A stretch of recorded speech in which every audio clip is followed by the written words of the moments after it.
Ilang pangkakandidato sa pagkasenador ang naghain ng Certificate of Candidacy sa COMELEC kahapon. May news to go si Tina Panganiban Perez.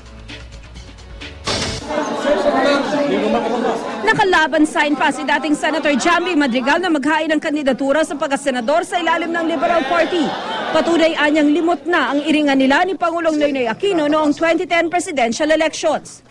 Ako'y nasisiyahan maging parte ng team ni President Aquino para isulong yung tuwid na daan para diretso na po ang asenso. Naging palaisipan sa ilan kung bakit 3 lang sa mga pambato sa Senado ng administrasyon ang orihinal na miyembro ng Partido Liberal. Partikular na naging usap-usapan ng hindi pagkakasama sa lineup ni Deputy House Speaker Erin Tanyada. Sa isang pahayag, sinabi ni Tanyada na gaya raw na nabanggit ng Pangulo, totoong sinakripisyo niya ang sarili para magkaroon ng malayang kamay ang presidente sa pagpili ng mga bubuo ng tiket ng administrasyon.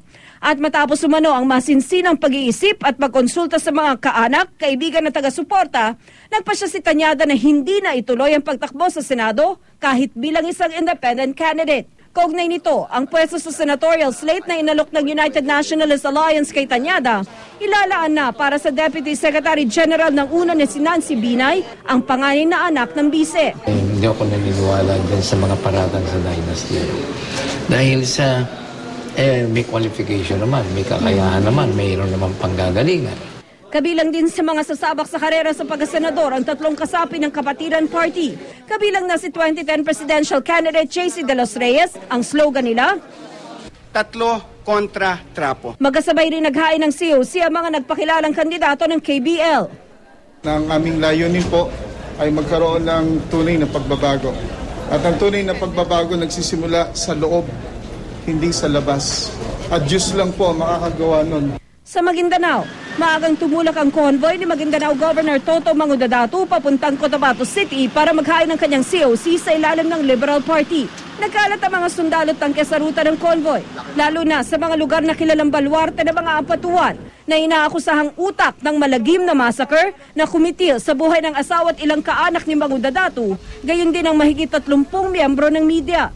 Sa eleksyon sa susunod na taon, makakalaban ni Mangudadatu sa pagkagobernador ang dating kaalyadong si Sultan Kudarat Mayor Tukaw Mastura. Last year, he was the 2nd richest governor in Mindanao. But this year, he is the first, #1 richest governor in Mindanao.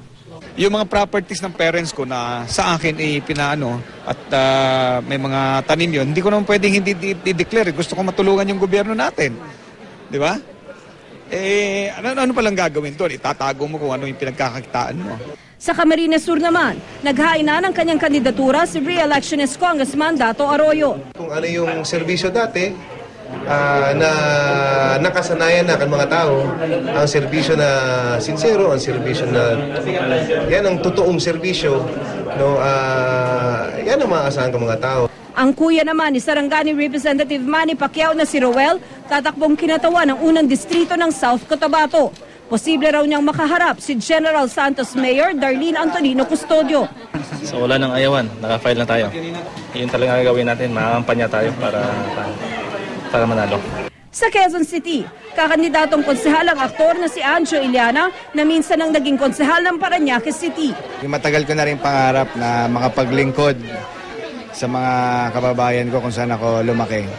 Re-election naman ang target ni Tacloban City Mayor Alfred Romualdez at ng asawa niya at pating aktres na si Tacloban City Councilor Cristina Gonzales. Tina Panganiban Perez, GMA News.